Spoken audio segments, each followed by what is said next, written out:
41 se encuentra aprobada por no haber sido objeto de observaciones. El acta de la 42 se encuentra a disposición de las señoras y señores diputados. Señora secretaria, dará lectura a la cuenta.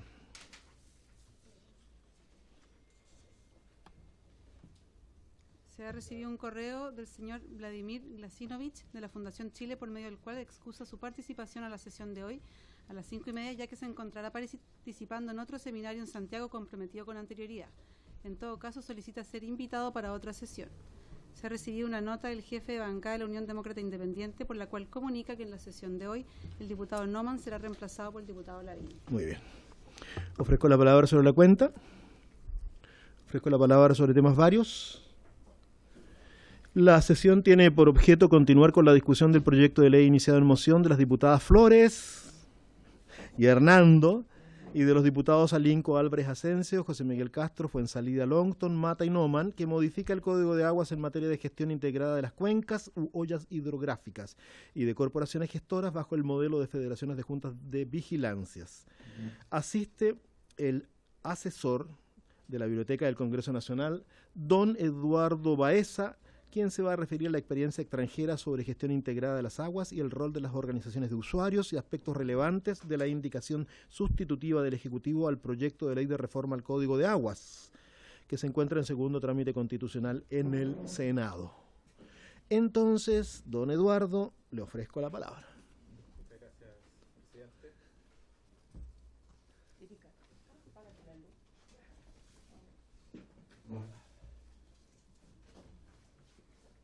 Buenas tardes, señores diputados.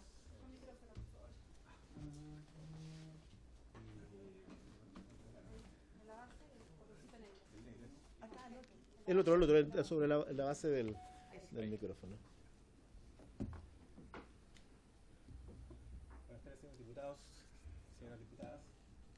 Bueno, como decía el presidente, en la instancia de hoy me invitaron a presentar sobre la experiencia extranjera sobre la gestión integrada de recursos hídricos. Vamos a ver 4 experiencias, 4 países y algunos aspectos relevantes de la indicación sustitutiva del Ejecutivo a la reforma al Código de Agua. Hay que entender que están ambos relacionados básicamente porque el Código de Agua se entiende como un sistema de gestión de los recursos hídricos en Chile.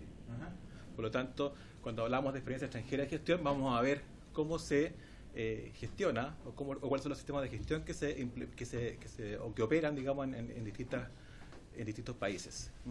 En este caso vamos a ver 4. Vamos a ver, ¿qué definamos la gestión integrada de recursos hídricos? Básicamente podemos decir que existen muchas definiciones y bastante confusión en estas definiciones.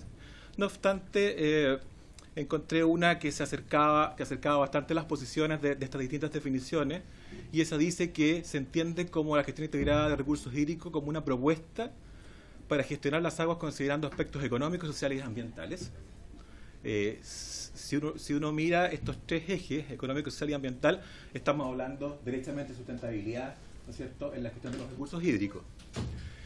Y este podría ser el camino correcto, ¿no es cierto?, y adecuado para resolver todos los problemas que tenemos de agua en el país.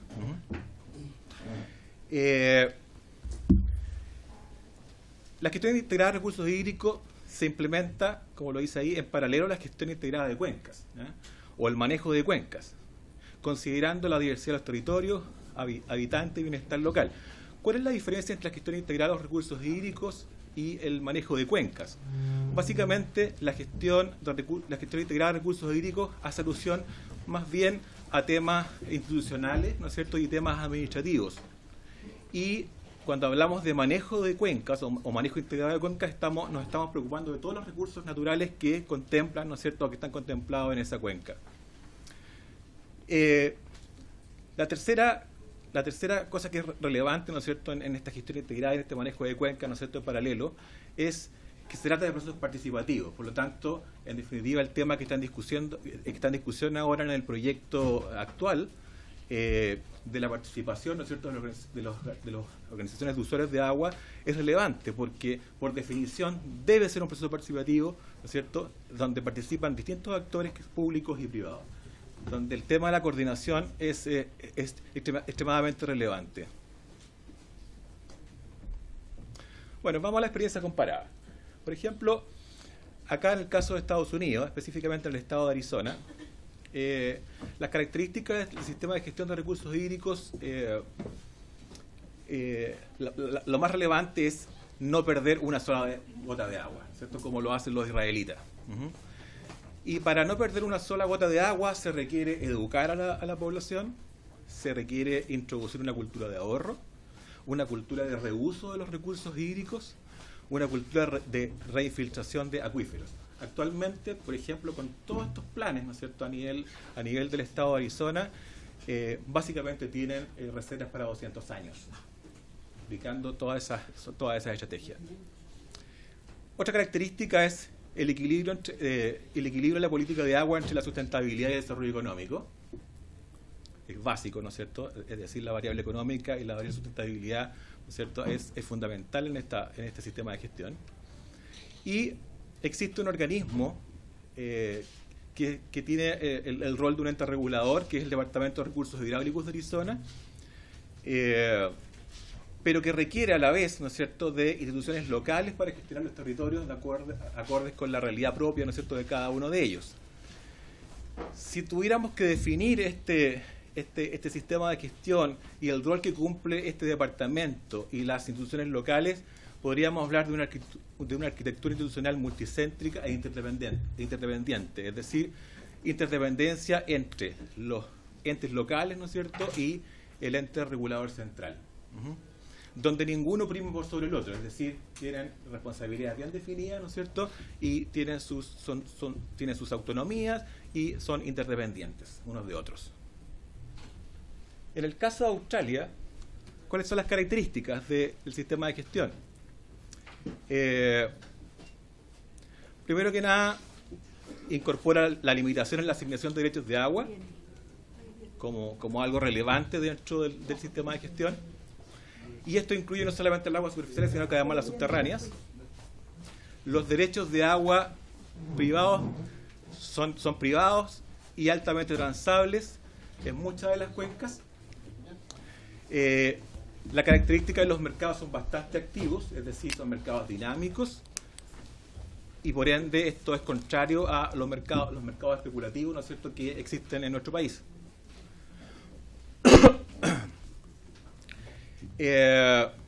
Existen volúmenes sustantivos de agua reservada para fines ambientales, ¿no es cierto? Y no solamente se incluye las aguas que están en los cursos naturales, sino que además se incluye aquellas aguas que están en depósito, como por ejemplo embalses. Y por último, el otro concepto es la protección de los caudales.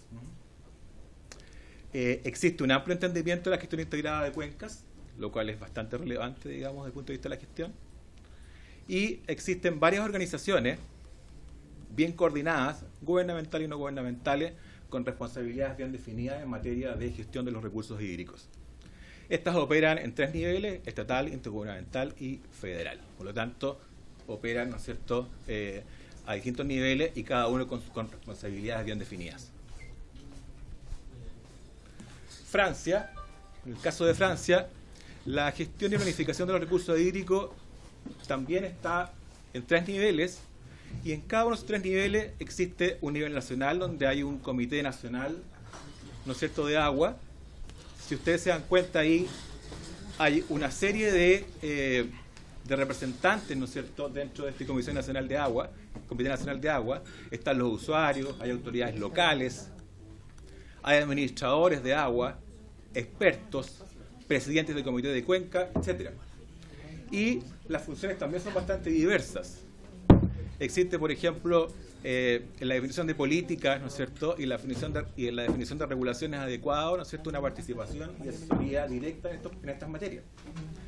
Es decir, cuando se define una política, una normativa, existe asesoría, ¿no es cierto?, de parte de una variedad, ¿no es cierto?, de agentes, ¿no es cierto?, que son interesados en una gestión eficiente del recurso hídrico.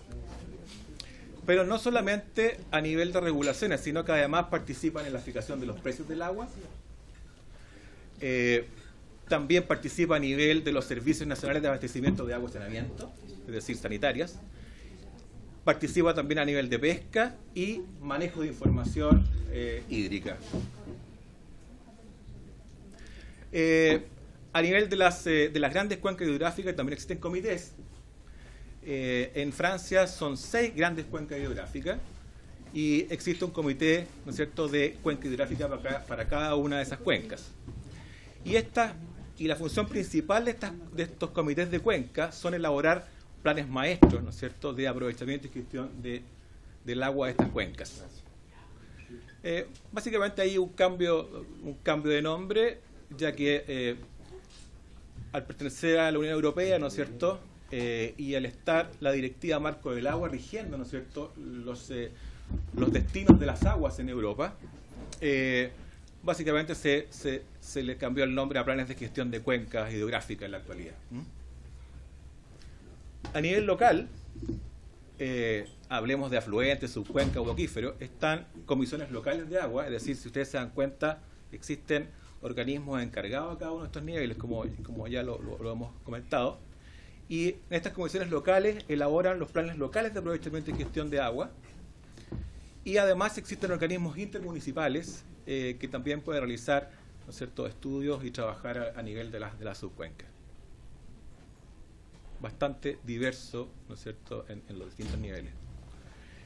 Y España, bueno, básicamente lo que rige la gestión del agua en España es la Ley de Aguas del año 85, y esta señala claramente que el Estado, las comunidades autónomas, las corporaciones locales y las comunidades de usuarios gozan de determinadas competencias, ¿no es cierto?, en materia de aguas. Y si ustedes miran también, estos usuarios participan activamente del Consejo Nacional de Agua, ¿no es cierto?, y de las asambleas de los organismos de cuenca. Es decir, hay bastante participación de los usuarios en las decisiones que se toman respecto a la gestión de los recursos hídricos. Dentro de estos usuarios, destaqué ahí las comunidades de regantes, que básicamente gestionan el recurso para que llegue directamente a los predios de sus miembros. El nuevo enfoque en la gestión de agua, acorde con la Directiva Marco del Agua de la Unión Europea, es bastante tiene una mirada bastante de sustentabilidad y de eficacia, y se introduce el concepto de funcionalidad de las cuencas, y básicamente este funcionamiento de las cuencas es el que permite, ¿no es cierto?, definir planes de recuperación, gestión y mantenimiento de las mismas. Esto es interesante porque, de acuerdo a esta directiva, también los Estados miembros deben elaborar un plan hidrológico de cuenca en cada demarcación hidrográfica, es decir, sería la zona de actuación, ¿no es cierto?, la zona de funcionalidad de esta cuenca, y se incluyen todas las demarcaciones internacionales. Eso quiere decir que cuando existen aguas transnacionales o cuencas que son transnacionales, debe existir un único plan hidrológico. Por lo tanto, eso se requiere de una coordinación entre los estados que participan de la misma cuenca.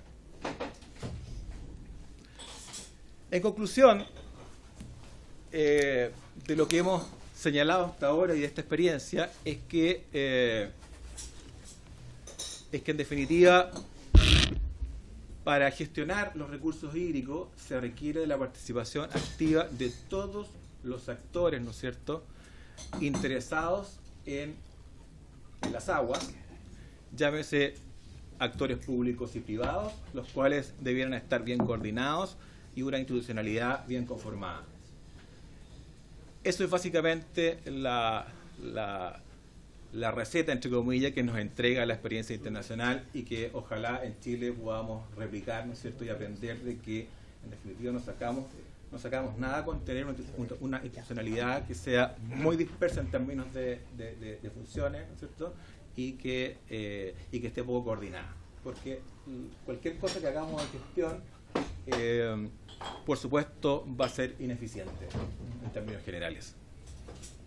Eso es respecto a lo que son las experiencias en gestión de recursos hídricos y experiencia internacional.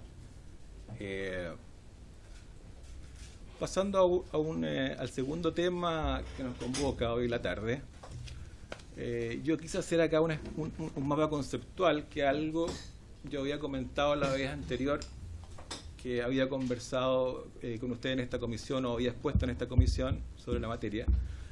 Y en realidad podemos ver un poco de lo que es la línea histórica, ¿no es cierto?, del Código de Agua, es decir, cómo ha evolucionado en el tiempo a partir del año 51. Y vamos a destacar algunos hechos antes de entrar en materia, digamos, de la actual reforma. Por ejemplo, el año 51 hay algunos hitos que son relevantes. Por ejemplo, se establece el concepto de derecho de aprovechamiento de agua.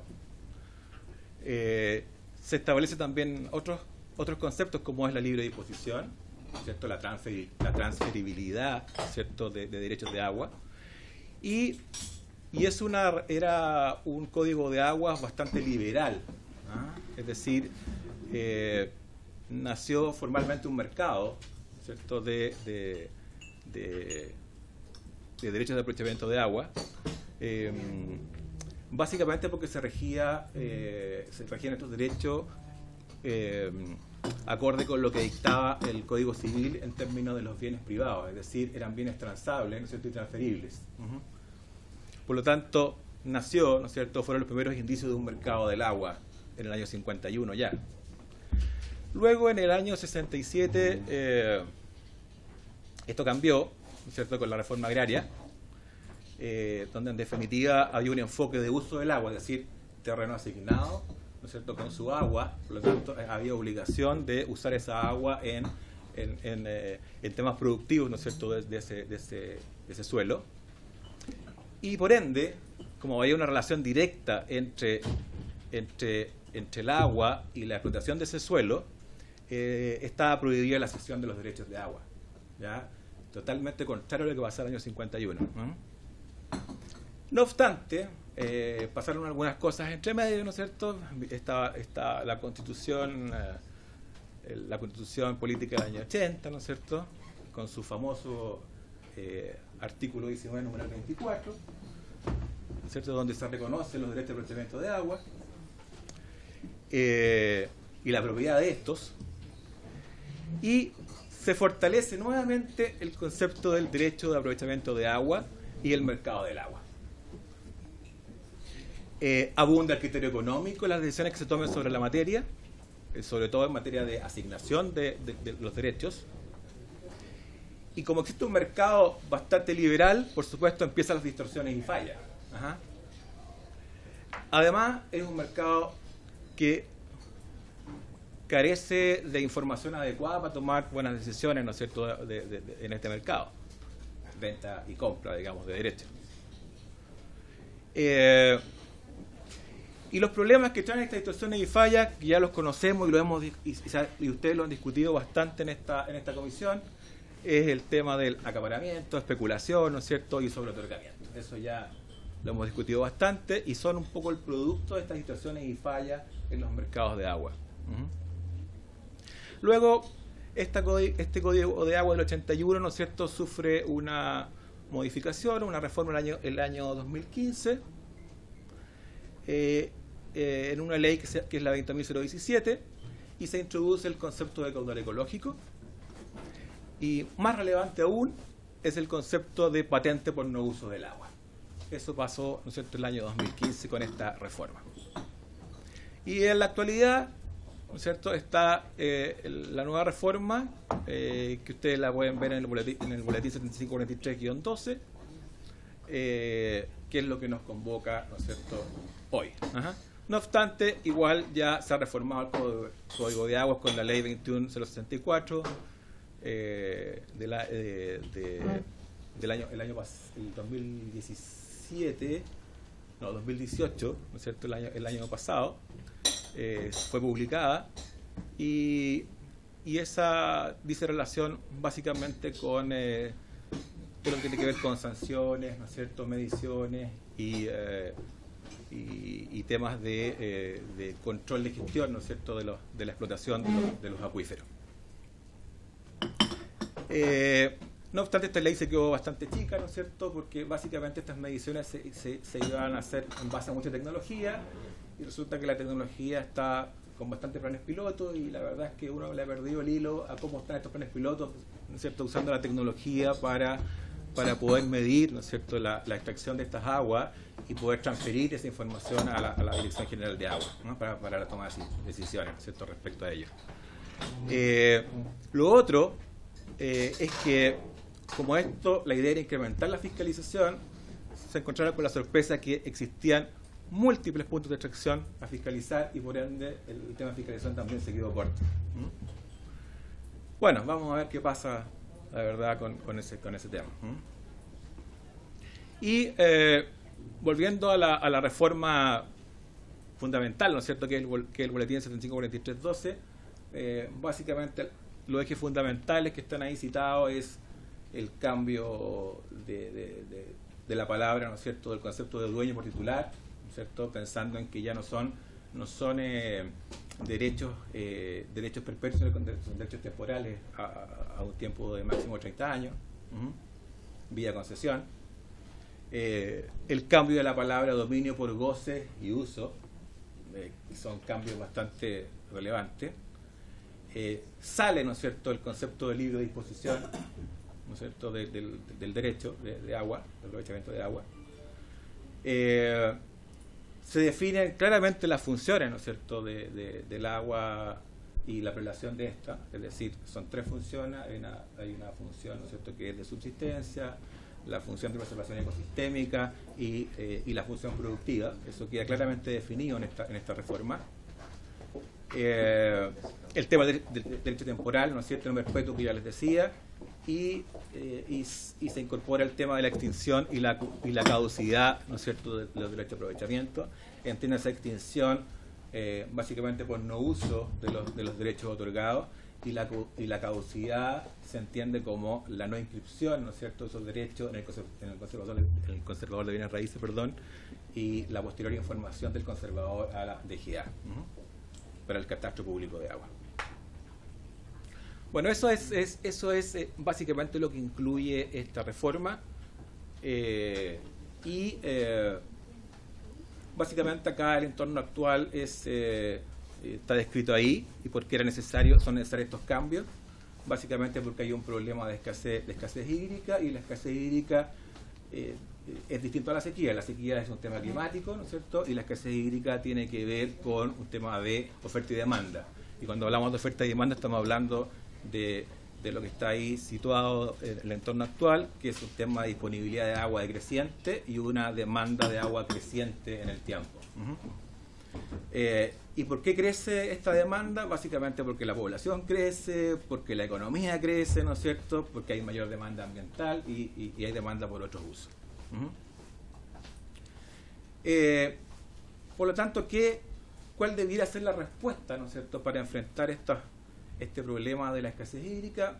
Y un poco vuelvo atrás, la gestión integrada de los recursos hídricos, ¿no es cierto?, que son esas flechitas que salen, ¿no es cierto?, de la problemática actual o del entorno actual. La gestión integrada de recursos hídricos, como les decía, es clave, ¿no es cierto?, el tema de la información que aporten los sectores, que aporte la DGA, ¿no es cierto?, y es clave también todas las tecnologías, ¿no es cierto?, que son que se pueden aplicar para combatir, ¿no es cierto?, esta escasez hídrica.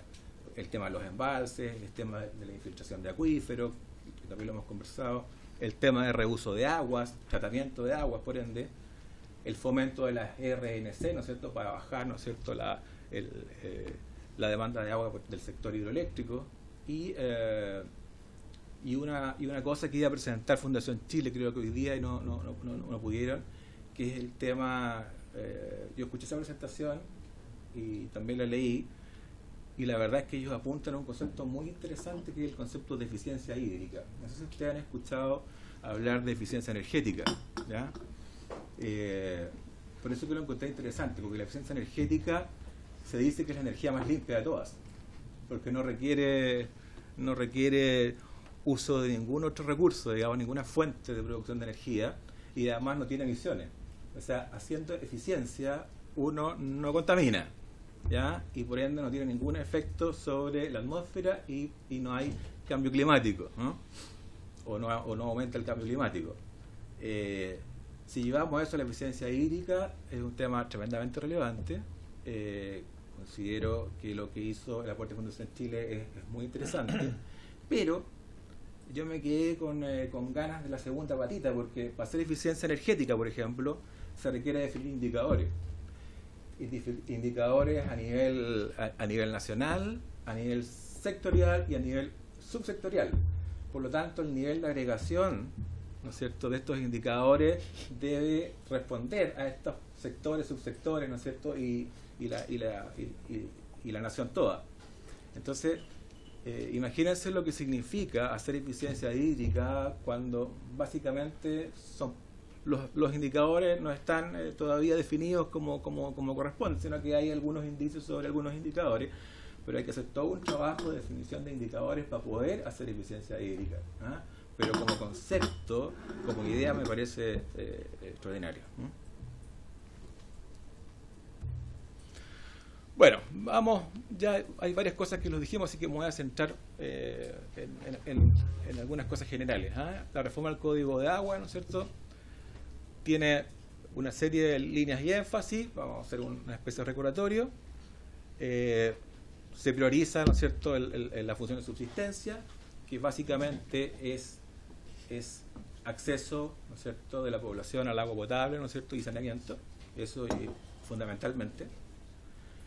Y ahí hay algunas cosas que son importantes en esta línea, o énfasis, que es introducir el concepto de derecho humano de acceso al agua potable y saneamiento, y se crean permisos transitorios de extracción mientras se tramita, ¿no es cierto?, el derecho definitivo para los servicios sanitarios rurales, SSR. Otra línea importante es la protección de las áreas de importancia ambiental y patrimonial, llámese glaciares, vegas, bofedales, pajonales, etcétera, etcétera, humedales, ¿no es cierto? Y el tema del caudal ecológico, que es para todo derecho de agua existente. ¿Okay? Acá no hay excepciones. Ajá. La única excepción, y ahí se menciona, son los derechos de los pequeños productores agrícolas. Pero básicamente todos los otros derechos se les debiera definir, ¿no es cierto?, o implementar un caudal ecológico mínimo. El fortalecimiento de el otro eje, ¿no es cierto?, fortalecimiento de las atribuciones de la administración para gestionar las aguas. Y cuando hablamos de la administración estamos hablando de la DGA, por supuesto, Dirección General de Aguas. Y algunos hitos de este eje se reconocen las juntas de vigilancia el ejercicio de la redistribución de agua en base a acuerdos, ¿no es cierto?, con la DGA. Conforme a sus atribuciones. No obstante, si no existe una junta de vigilancia constituida, esta redistribución la pueden hacer los usuarios, ¿no es cierto?, o directamente la DGA. El control de extracciones, es decir, se mide lo que se extrae y mediante un sistema de transmisión, ¿no es cierto?, se canaliza esa información hacia la Dirección General de Aguas, y eso corre para agua superficial y agua subterránea.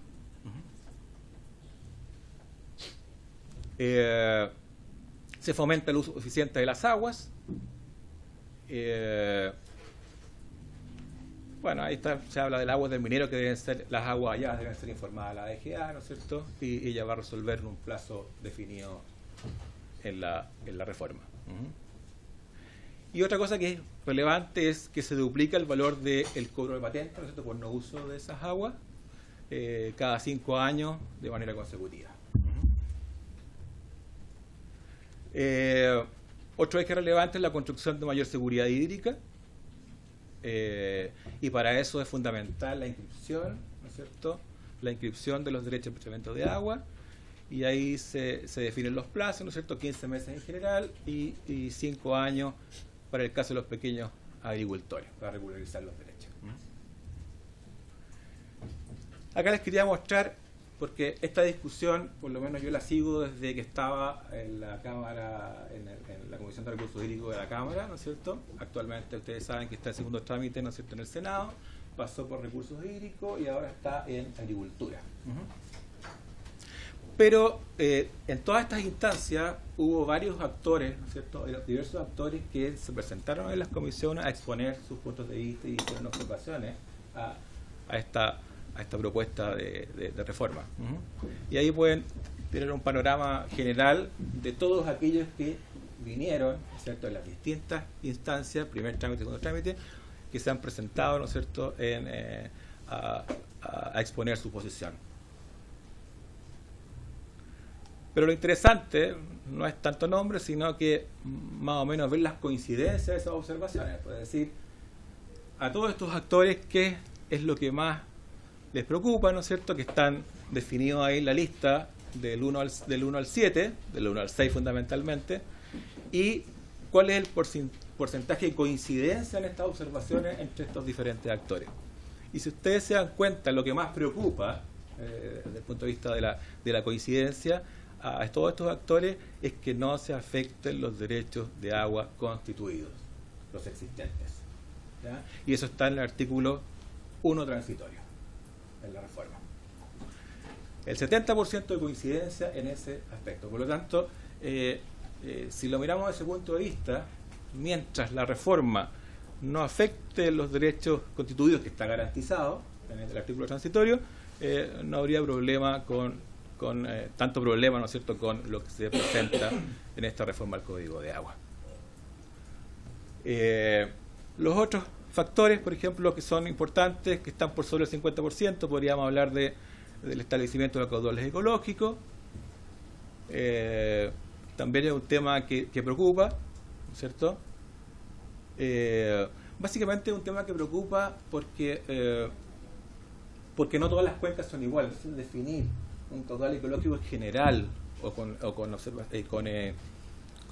criterios generales para todas las cuencas de Chile, eso es absurdo, porque ya lo dijimos, todas las cuencas son distintas, todos los cursos de agua son distintos, o todos los cuerpos de agua son distintos, y por ende definir caudales ecológicos con un criterio general es bastante ilógico, ¿eh? Yo me acuerdo en Estados Unidos está el Steam Flow, ¿no es cierto?, que es una política que se aplica en California, y el Steam Flow tiene 200 formas distintas de medir caudales ecológicos para cada una de las cuencas, ¿no es cierto?, subcuencas, ¿no es cierto?, y los que componen esta subcuenca. Y se mide la realidad específica de ese curso de agua y se define el caudal ecológico. Entonces, definir criterios muy generales para el tema de los caudales ecológicos, la verdad es que es un tema que preocupa. El otro tema que suma bastantes coincidencias es la incertidumbre por plazos de concesión y extinción, ¿no es cierto?, de los derechos de agua. Acuérdense que la extinción está asociada al uso, ¿no es cierto?, o al no uso, mejor dicho, del derecho. Y el tema de la concesión se refiere a que pasa a ser un derecho temporal, ¿no es cierto?, hasta un plazo de 30 años. Y después viene la declaración de zonas de escasez hídrica, cuál es el rol que tienen las organizaciones de usuarios de agua, y el cambio de concepto de dueño por titular y dominio por uso y goce. Yo diría que eso está ya bastante más bajo. Por lo tanto, ahí claramente el panorama de qué opinan, ¿no es cierto?, todos los actores que participan de esta gestión de las aguas.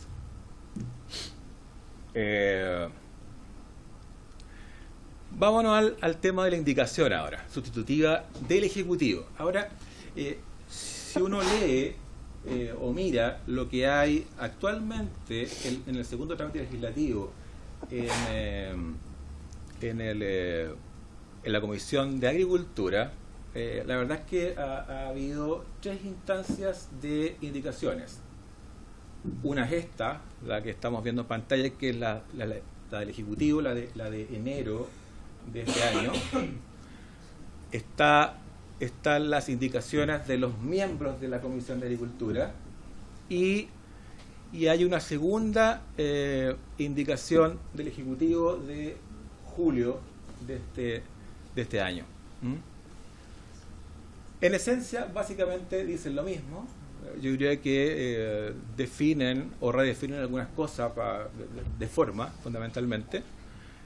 Y a mi juicio la relevante es esta, ¿ya? Es la más contundente. No sé si alguien ha tenido la posibilidad de leerla, pero son bastantes páginas y yo diría que el Ejecutivo se dio el trabajo de hacer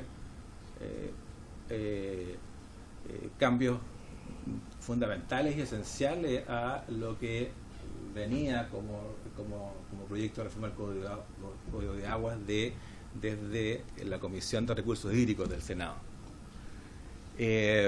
Bueno, un poco entrando en materia de esta indicación del Ejecutivo, básicamente se consideraron 3 antecedentes para poder levantar esta indicación. La primera es la escasez hídrica creciente y se asume como causa fundamental el cambio climático, ¿ya? Por lo tanto, acá se levanta fuertemente el concepto de cambio climático y su efecto sobre la escasez hídrica. Y eso hace que esta sea creciente, ¿no es cierto?, en los últimos 10 años.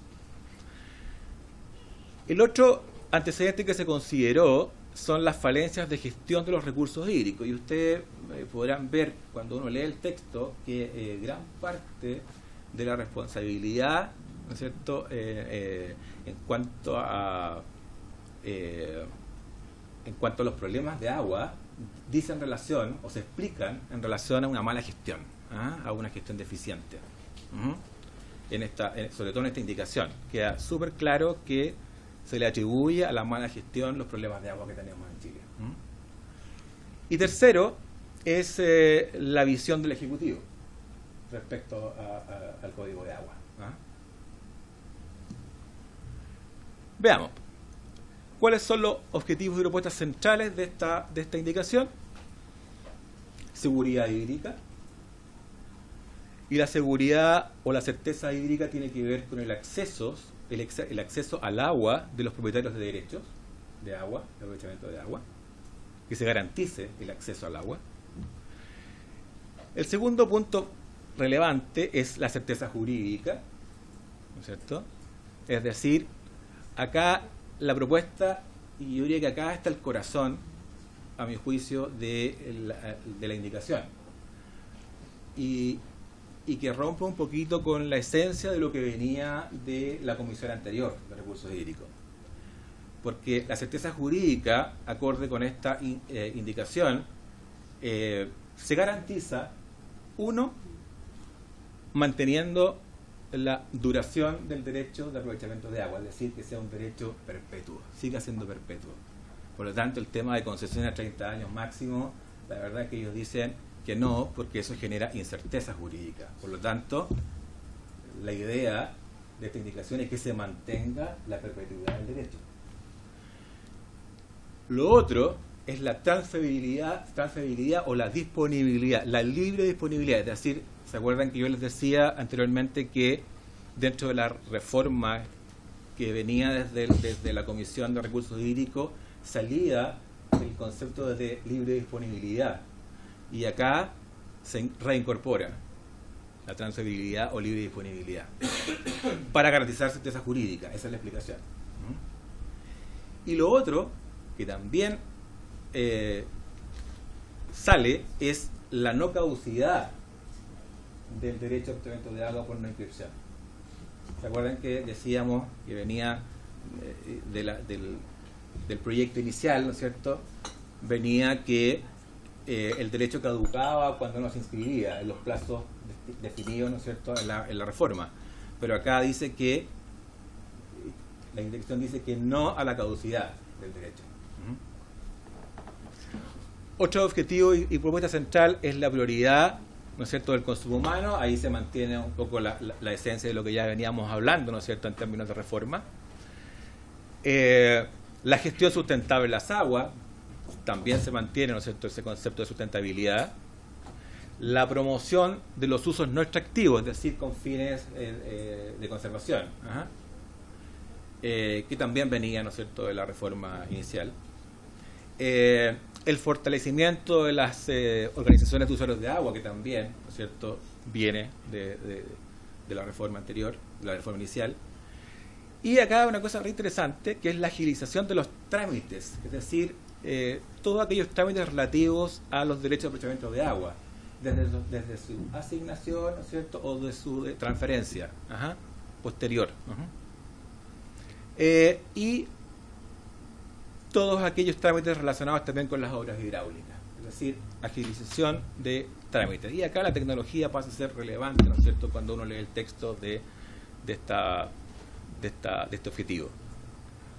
Luego, evitar las especulaciones de los derechos de aprovechamiento de agua. Y por último, y yo diría que esto es clave para hacer una gestión integrada, que y ya lo habíamos dicho, que es la mayor coordinación de las autoridades con los usuarios.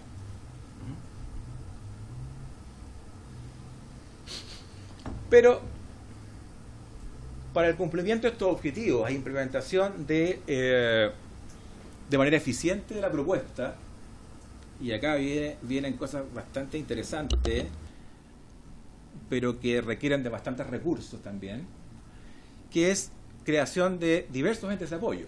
Es decir, se pone como requisito que para implementar, ¿no es cierto?, la indicación que hace el Ejecutivo, se requieren entes de apoyo. Y ahí nacen varias figuras. Los revisores independientes, ¿quiénes son? Son aquellos que preparan estudios o informes para la DGA, ¿cierto?, para poder resolver temas de trámites, es decir, el otorgamiento de un derecho, la transferencia de un derecho, ¿no es cierto?, un trámite, ¿no es cierto?, para una obra hidráulica, es decir, toda información que se requiera para poder resolver por parte de la DGA se le solicitaría a un revisor independiente, y para eso hay un catastro público de revisores independientes, es decir, un grupo de personas y profesionales que se inscriben en este catastro, ¿no es cierto?, para la DGA, ¿no es cierto?, tenga esa disponibilidad de profesionales para poder preparar los estudios con la información que se requiera respecto de esa resolución. Nace también la figura del panel de expertos, y también asesorar, ¿no es cierto?, mejorar la toma de decisiones. ¿De quién? De la DGA en materia técnica.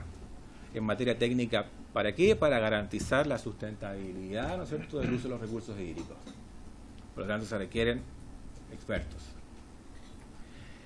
Y el ente coordinador de todo esto, ¿no es cierto?, para garantizar la coordinación, se requeriría de una comisión interministerial de recursos hídricos que coordine los distintos ministerios y los distintos servicios relacionados con el tema de aguas. Por lo tanto, acá 3 entes de apoyo que serían necesarios para poder implementar esta indicación. Otro tema: elaboración de planes estratégicos de gestión de recursos hídricos. Para hacer gestión hay que tener información, y esa información hay que reunirla. ¿Dónde? Donde las papas queman, ¿no es cierto?, que es en la misma cuenca. Por lo tanto, se promueve la elaboración de planes estratégicos de gestión de recursos hídricos para cada cuenca del país. Recuerden que, de acuerdo a antecedentes del Ejecutivo, por ahí por el año 2015-2016, se hablaba de 101 cuencas principales en Chile. Y el ritmo al cual se prepararían estos planes es de 10 planes estratégicos por año. Por lo tanto, se requieren 10 años para cubrir las 101 cuencas. En promedio, cada año esto costaría, porque hay un presupuesto asociado a esto, del orden de los 3.000 millones de pesos. Es decir, en los 10 años se requieren del orden de 30.000 millones de pesos para poder preparar estos planes estratégicos y contar con la información que se requiere para la toma de decisiones, la planificación y la gestión de las cuencas. Otro instrumento interesante que aparece en esta indicación son los acuerdos de gestión que suscriben las organizaciones de usuarios con la DGA cuando existen condiciones de extrema sequía. ¿Y qué hacen estos acuerdos de gestión? Básicamente la distribución de los recursos escasos. Ajá. Ese sería básicamente lo que hacen estos acuerdos de gestión, es decir, poder distribuir eficientemente recursos que son escasos. Estos acuerdos de gestión son voluntarios, pero una vez que yo esté de acuerdo en suscribir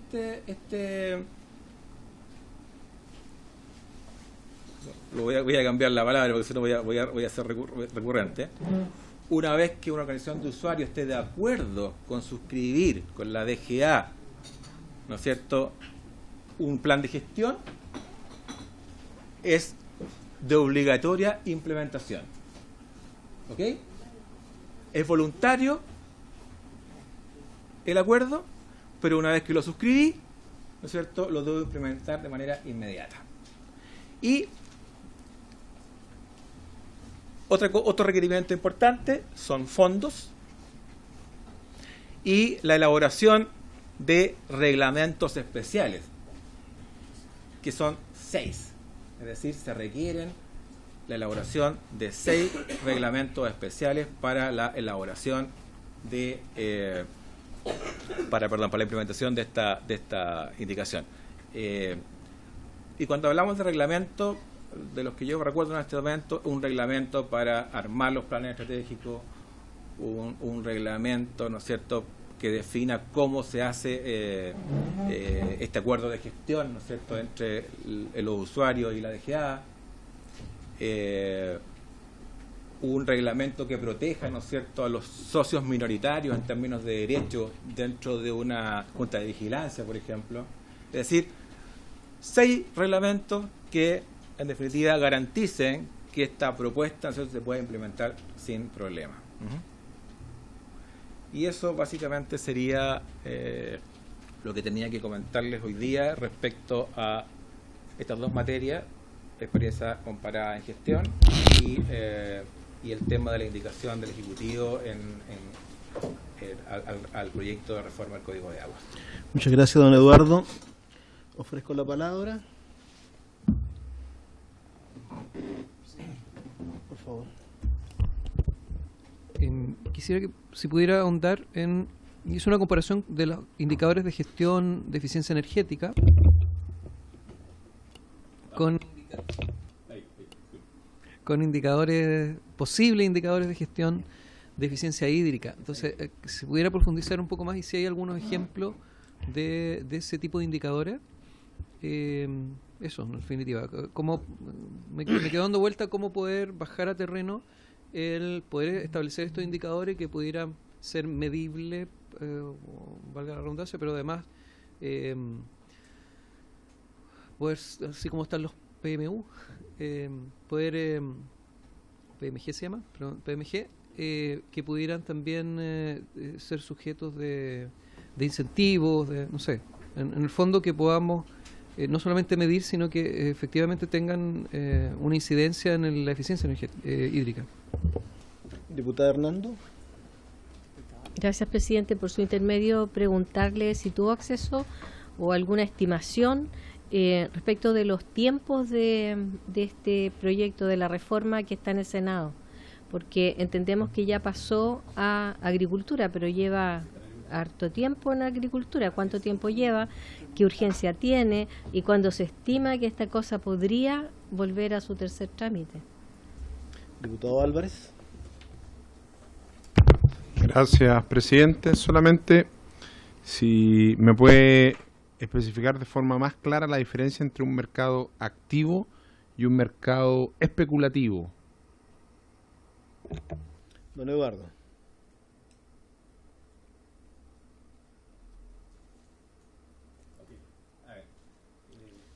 Puedes encender el micrófono ahora. Sí, la verdad es que en el tema de indicadores de eficiencia hídrica, yo dije que me quedé con las ganas en esta presentación de Fundación Chile de que se ahondara más en los indicadores de eficiencia hídrica, ¿no? Por lo tanto, lo que yo podría hacer ahora es hacer una especie de paralelo de lo que se ha hecho en eficiencia energética, básicamente porque yo creo que es lo mismo, porque, por ejemplo, un indicador de eficiencia energética son cuánta energía a nivel nacional se requiere para los procesos productivos. Yo imagino que eso, si yo lo llevo a agua, es cuánta agua se requiere, ¿no es cierto?, para todos los usuarios de agua. Llámese productivo, con fines ecológicos y fines de subsistencia, es decir, para los tres fines que están definidos. Y eso, sin información, la verdad que, y sin un balance hídrico, por eso que decía que hay mucho por hacer. Aquí hay que generar mucha información, muchos datos, para poder definir este tipo de indicadores, que es lo que es la gestión, yo creo que es una gran falencia que tenemos en Chile, es decir, información. Porque sin información es muy difícil definir estos indicadores. Es decir, si yo digo la disponibilidad de recursos hídricos para los diferentes usos, las funciones del agua, la verdad es que por más que uno lee cifras, se puede encontrar con cifras bastante generales. Eso a nivel macro. Pero también hay a nivel sectorial y subsectorial. Es decir, si yo me voy, por ejemplo, al sector energético, cuánta agua se requiere, ¿no es cierto?, para los distintos proyectos hidroeléctricos que hay en Chile, ¿cierto? Cuánta agua se requiere para una central de Paso, por ejemplo. ¿Existe disponibilidad en las cuencas donde se puede hacer este tipo de proyectos? Es decir, se requiere bastante información. Por eso que yo decía que me quedé con las ganas de qué indicadores en la presentación de Fundación Chile. Es decir, me pareció interesante el concepto, replicando lo que se ha hecho en el sector energético, pero me quedé con las ganas, ¿no es cierto?, de escuchar indicadores y decir qué se está haciendo en esa línea. Eso es lo que puedo responder, diputado, por ahora. En cuanto a los tiempos en agricultura, en el Senado, lo que le puedo decir, diputada, es que, como usted bien dice, y ratificar lo que usted dice, es que la verdad es que va bastante lento el trámite. Tiene urgencia normal, digamos, no hay suburgencia ni nada por el estilo. Y la verdad es que de todos los artículos, del articulado que tiene el proyecto de reforma y con las indicaciones, van recién, lo vi ayer, van recién en el artículo 20. No sé si usted sabe cuántos artículos son, pero son varias decenas más. Por lo tanto va bastante lenta. Ahora, si se acoge, por ejemplo, cuestiones como lo que dice el Ejecutivo en su indicación, imagínense lo que significa para que esto entre en vigencia una vez que se apruebe, por ejemplo, el tema de los reglamentos especiales que se requieren. O sea, yo me ponía a pensar en si requiero 6 reglamentos para que entre en vigencia un proyecto, poniéndome en ese escenario, digamos. Pero en términos de la discusión, en términos de discusión en particular, va bastante lento y va en el artículo 20 en la Comisión de Agricultura del Senado. Eso es lo que le puedo comentar en términos de la discusión. Y bueno, básicamente un mercado activo es un mercado dinámico donde las transacciones de derechos de agua se dan en forma bastante rápida y expedita, ¿cierto? Es decir,